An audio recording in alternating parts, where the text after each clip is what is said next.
H. H is day... Or H. H. H. It's day 7. We've only got a couple of shelves here, so Cracking. not so sprawling as yesterday. So, to start us off in H is a wonderful film, Haine. Not under L. No, because it's the French for the... So it's la haine. The hate. So there are 2 versions of La Haine here. There is the American Criterion Collection version, the Blu-ray. Mm-hmm. But there's also I had to keep hold of it because of extras. There is the original limited edition steelbook, which is 3 discs. So the film, a nice booklet, the extras, and the soundtrack, which is pretty important to the film. So it's a soundtrack full of French hip hop and stuff. It's nice. It's a great film, and one that we were due to show this month. Had it booked in, and then we've had to cancel all of April's screenings. But we'll do it again, I guess, once things are back up and running. It's just been remastered for its 25th birthday. I'm looking forward to seeing it on the big screen. It's wonderful. I can't wait. I haven't seen it for a long time. I can't wait to see it. Next, another thing where there are 2 copies of it, which is 1978 John Carpenter, Halloween. A very big favourite. Great film. Yeah, so there's a 35th anniversary edition steelbook Blu-ray, which is possibly at some point going to be upgraded to the 4K version. But I had to keep the old one of this as well because the 25th anniversary DVD, the 25 Years of Terror version, is 4 discs. So it's the film, it's a documentary, big documentary, like feature-length documentary. Then there's a whole other disc of documentaries, and then a whole other disc of panel discussions with people that were in the film. And in fact, it does all 6 films, I think, in those panel discussions. So that's kind of the library of Halloween-related stuff. Comprehensive. But the one to watch is the lovely Blu-ray at the moment. Next up is The Handmaiden. Another great film. Mm-hmm. And that's the nice double disc version, so it's got the theatrical cut and the extended cut. And this is, like Bicycle Thieves, where it was like the first thing we showed that was really exciting because we managed to sell something out that was non-mainstream. This sold out as well. I think it's because a lot of people read the book. Yeah, so it's based on Fingersmith. Mm. Sarah Waters. Yeah, Sarah Waters' Fingersmith, but repositioned to be. So that's Victorian, isn't it, Fingersmith? Yeah. So this is it's pre-World War II. It's 1930s Korea that's under Japanese occupation. And it works. It works brilliantly. 2 different coloured subtitles for Japanese and Korean, which at the start you feel like it might be difficult to keep up with, and then it's immediately great. That's got some incredible imagery in it. And some brilliant twists. I hadn't read Fingersmith, so I wasn't I expecting... think I gasped out loud at the end. Yeah. So good. I wasn't expecting any... I thought it was just going to be like a costume drama. I didn't realise it was going to be... It's like Parasite in a way. Yeah, well, it's Park Chan-wook who did Old Boy and the Vengeance trilogy and stuff, and it's like him and Bong Joon-ho are kind of the preeminent Korean filmmakers at the moment. Korean film we will come on to more later. Many good things in the Korean film back. So next up is your favourite, Takashi Miike. It's a crazy cover. It is. So before we talk about what this is, let's talk about him a little, very briefly. So he is an incredibly prolific Japanese director. He's one of those people who's like, you look on IMDb and it's like 120 films in 30 years. Who is the equivalent of him that I would know? You know, in like European or American cinema. No human on earth. Right. So he's done Yakuza films, he's done horror films, he's done comedies, he's done like manga adaptations, he's done comic book kids films, he's done westerns, he's done every genre you could possibly think of. There's a Takashi Miike film in that genre. As you'd imagine, with somebody with such an enormous amount of films to their credit and making like 2 or 3 a year, a lot of them that I've seen are not very good. They're kind of interesting, but it's like he's just so full of ideas and creative energy that he just makes stuff. So if people wanted to impress other people at parties, if someone's talking about a film, they could say, I think I prefer the original Takashi Miike version. I don't know whether they're... And no one would ever know. What's been remade? Yeah, you could probably get away with it and say, yeah, he made a straight-to-TV version of that. It's not listed on IMDb, it's so uber niche. I prefer the base material of Takashi Miike. Yes, if you wanted to be uber Japanese pretentious. So he's done a bit of everything. So Audition we've already had, which was the like rom-com that turns into a horror film. This is The Happiness of the Katakuris. It already looks like something I would hate. Yeah, but I think when we get to H, we might have to have this one. So, I'm going to read you the back of the box. I was going to suggest to you that maybe our listeners could choose a film that I watch. Maybe. Which of these? Yeah, all right. That's unrelated to the previous Okay. sentence. I'm going to read the back of the box because I can't describe it. From Takashi Miike, the prolific director of such shocking hits including Audition and Ichi the Killer, comes, in inverted commas, The Sound of Music meets Dawn of the Dead. The Katakuri family run a peaceful country inn at the foot of Mount Fuji. A little more peaceful than anticipated, their only visitors arrive in a series of suicides, murders and inexplicable deaths. Okay, that's a good concept. In order not to ruin their reputation, the Katakuris decide to bury the bodies, but will the cover-ups come back to haunt them? The Happiness of the Katakuris combines scenes of grotesque stop-motion animation, surreal musical numbers and zombies to make one of the finest horror comedies ever made. You know how I don't like chaos? Oh, this is one of the most chaotic things you could ever see. This little bean-faced angel on the front is the star of the stop-motion scene that starts the film, where he flies into somebody's bowl of soup and they bite his head off. I can't listen to this nonsense It's anymore. bonkers, but it's absolutely I think we're taking too much time amazing. on this one. This is in our Japan season that we're planning for later in the year, so it'll be on at the cinema. Good luck with that. Nah, it's great. Japanese again next. Far more restrained. Masaki Kobayashi, who made... We'll get to them on the things I haven't watched yet. Harakiri. So Harakiri is the story of a samurai. It's kind of told as a flashback of a samurai who, in disgrace, commits harakiri, but it's not quite as it seems, and another samurai turns up at the same place and kind of picks his way through the mystery of what happened. I hadn't seen this until last year. It's phenomenal. It's one of the best Japanese films ever made. You say that about every Japanese film. Well, that's because the ones that I've bought and have in here are because they're phenomenal. And looking on the back of it, interestingly, you'll find that the other way around to the thing you were just saying, you could possibly, to be even more pretentious, if somebody brings up pretentiously the 1962 Kobayashi's Harakiri, you could say, I actually prefer the remake from 2011 by Takashi Miike.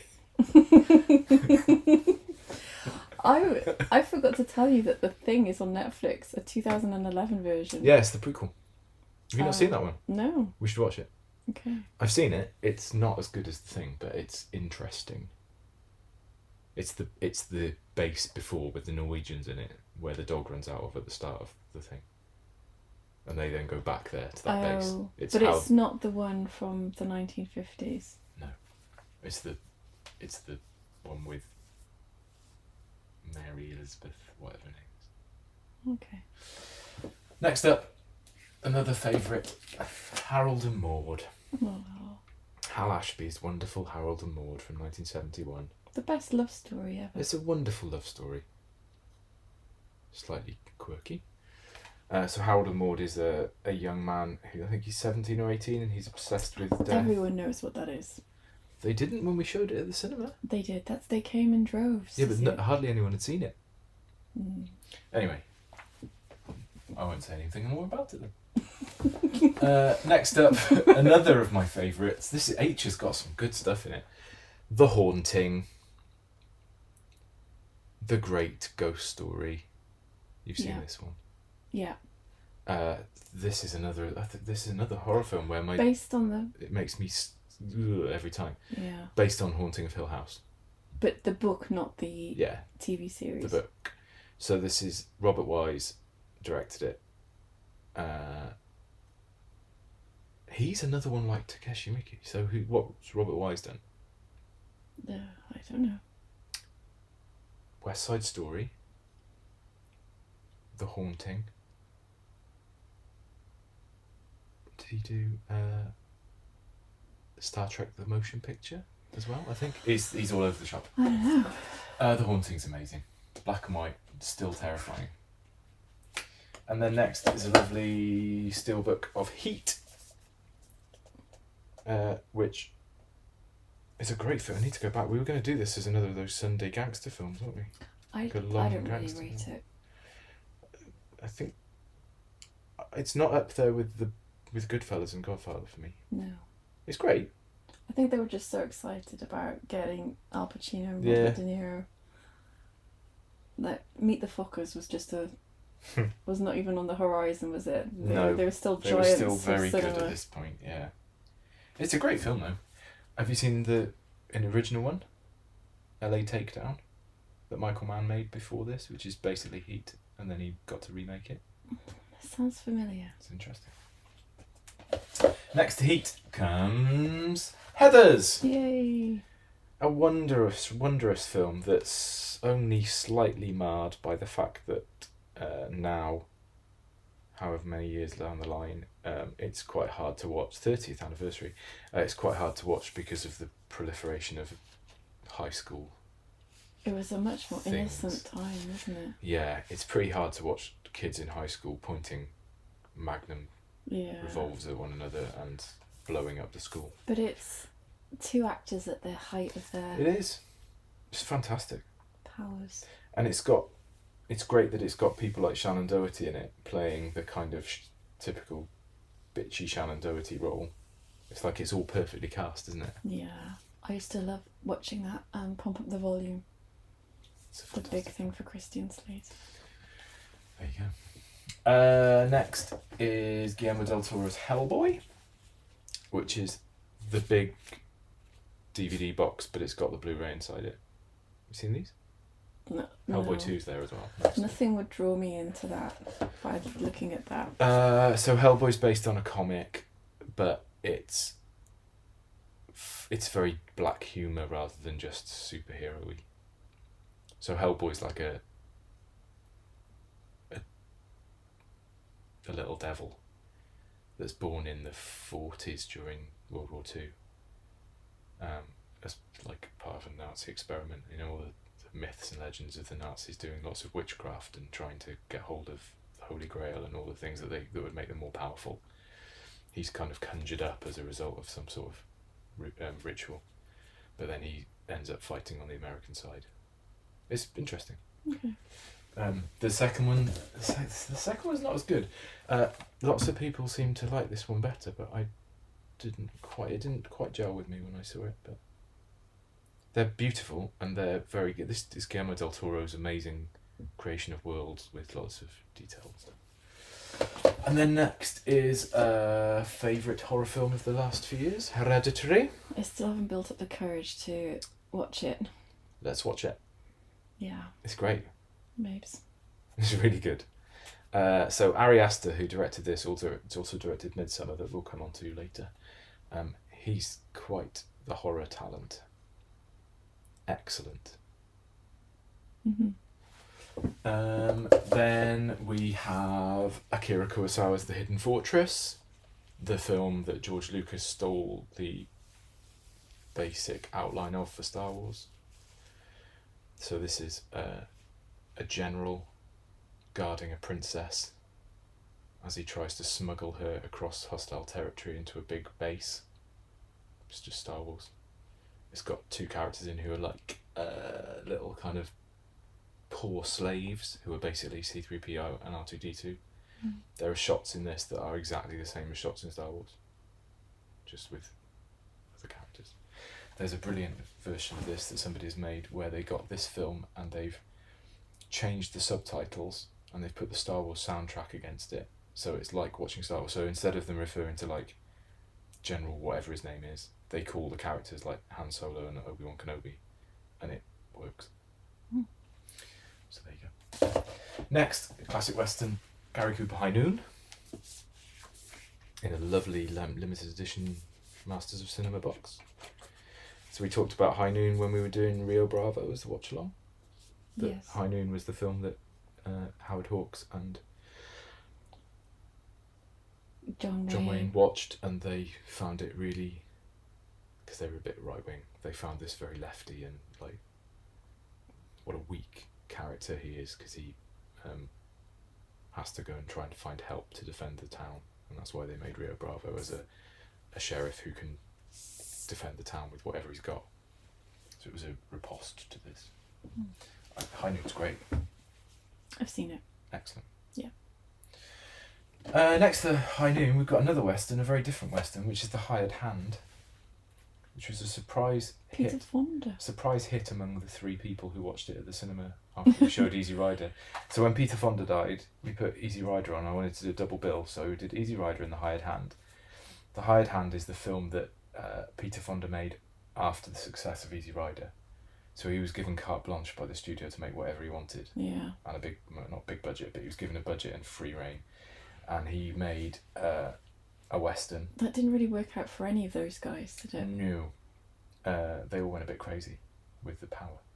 But this is Peter Fonda as a cowboy, Warren Oates, who we've had in Bring Me the Head of Alfredo Garcia, Mr. 70's Face.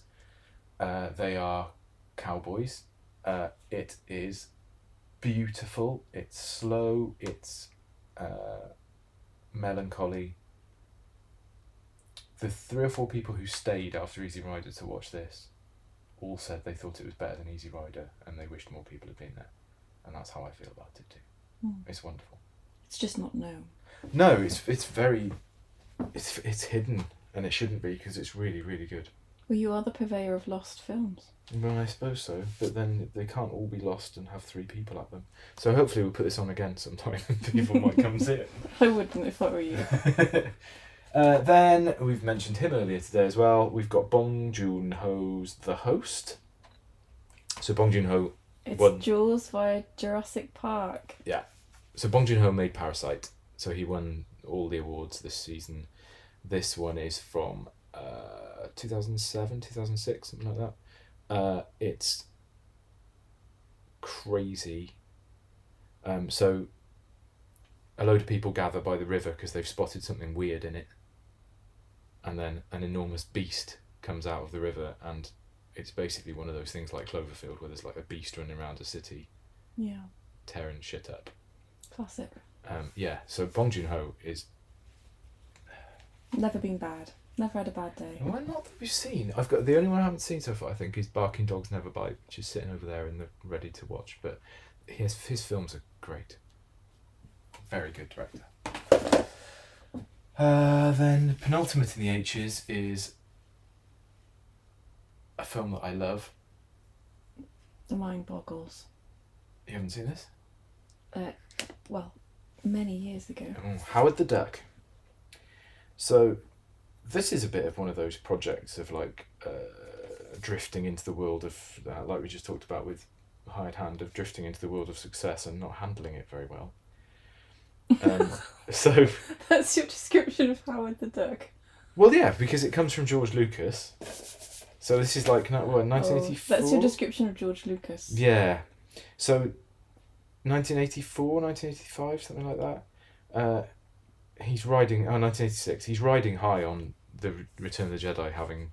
Like, all the Star Wars films are finished. and he made some stinkers. He didn't direct this, but he's executive producer, and I think when it says executive producer in George Lucas, he's pretty much hands-on in control. He's in that egg. Yeah. So Howard the Duck is the story of a duck from space who accidentally gets pulled through... Oh, it's a parallel universe, not space.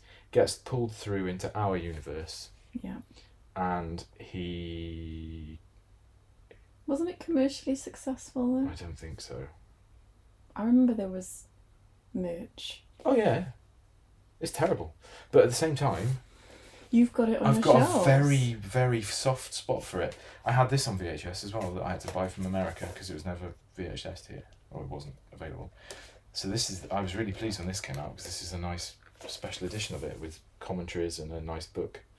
Howard the Duck has some very troubling moments in it, like at the very start where Howard is being pulled backwards. I don't think you should give spoilers. Oh, it's not going to ruin anything, spoiler-wise. It doesn't ruin the story. There's a female duck in one of the scenes, and she has breasts, which birds don't Are you have. whispering the word? Because it's rude. Birds don't have breasts. They have chicken breast, but this is going to get into whole cats. And there's also a scene where Howard is in bed with Leah Thompson, and he gets a little tiny condom out of his wallet. What? Which is a very weird thing I thought for it was a children. kid's It's film. 12. Bleeped, strong language, moderate sex references, and horror. It's got a great monster bad guy at the end who's played by... I think you're giving too much away here. Jeffrey Jones, the disgraced Jeffrey Jones. And it's got Tim Robbins in it. We were talking about Tim's yesterday. I should have mentioned this. Because that's the first time I saw Tim Robbins. Okay, final H is The Hunger. So The Hunger fulfills many requirements. This is Bowie Yeah. and Catherine Deneuve as vampires. I mean, the Directed by Tony Scott. It's got a very lineup. only lovers left alive kind of feel of they're like, it's about how they're ancient and the boredom of being ancient. So yeah, that's great. I need to watch that. So that's all the H's. Excellent. So did you think about the question that I asked you yesterday? The voiceover question. I did think about it. What's the I'm answer? really struggling with the voiceover question. Just give me the answer. I think maybe... I was thinking about this. There's a lot of ones with those classic voiceovers like Goodfellas, with the like, as far back as I can remember, I always wanted to be a gangster. You can't beat all that stuff. I think though the one where the voiceover helps the film most and is an integral part of the film is Clockwork Orange, because it gives you it immediately launches you into the language that they speak. So it's all in, is it called Nadsat? The like mix of Russian, Romany Gypsy, English, and it launches you straight into that with weird turns of phrase that it helps your ear to get used to it, so that when they're actually talking the dialogue, it makes more sense. So that's going to be my pick. Okay. Clockwork Orange. Okay, 3 for the island. 3 for the island from this lot. I'm going to take La Haine, Okay. Halloween, Yeah. and Harold and Maude, Excellent choices. I think. Here's today's question. H is difficult. There's a lot of those that I'd really like to take, but I'm not going to. No. Go on. Good. So you're not watching Peaky Blinders with me because you can't bear the accents. Yeah. What's your worst ever accent in a film? Who's done it the worst? So Don't feel like you have to answer. Today. Orson Welles in The Lady from Shanghai is pretty terrible, but it's a great film. All of the accents in Ridley Scott's Robin Hood, it's just appalling. Locke. Tom Hardy's Welsh accent in Locke. You're particularly protective over the Welsh accent. I've got, aren't you? so if people don't know, I'm English, but I've lived in Wales for nearly 25 years, and I don't know whether I've just got a particularly picky ear for Welsh accents, but I get upset. No, you're just pedantic. I get upset when Welsh actors put on different areas of Wales accents. That's acting, but... I know, but for some reason it really jars, and it always, people doing Welsh accents in films always sounds like somebody taking the piss out of the Welsh accent, even if they're Welsh. The other one that I found really difficult was that Calvary that we watched with the priests. Yeah, so I was really upset by the Irish accent in that, and then I IMDb'd it, and all the people who I was upset at their accent were Irish, and the ones who weren't Irish, I didn't mind their accents as much. But yeah, I find Locke, Tom Hardy's Welsh accent in Locke is absolutely appalling. Yet I've seen lots of Welsh people say it's the best representation of Welsh accent they've ever seen on screen. So what do I know? Nothing. What do I know? Okay. Yeah, good question though. Yes. Best accents? No. All right. That's not honorary mention for worst accents is Ewan McGregor in anything he's ever in where he's not Scottish. Stop employing Ewan McGregor to play Americans. He can't do an American accent. That's an open letter to all studios and film production companies. Okay, but these are just opinions. Yeah, other opinions are available. Yeah. So, tomorrow we've only got 3/4 of a shelf, and Jay has only got 4 films. So I think we may have to merge those. If that suits you. I think it's easier. Otherwise, we're going to be doing Jay in 2 days' time, and it's going to be 4 films, and it's going to be over in a flash of an eye. And it's hard to choose then 3 films out of 4. Yeah. It's your rodeo, pal. Especially seeing as I want all 4 of those films. Yeah, I and Jay's coming together tomorrow.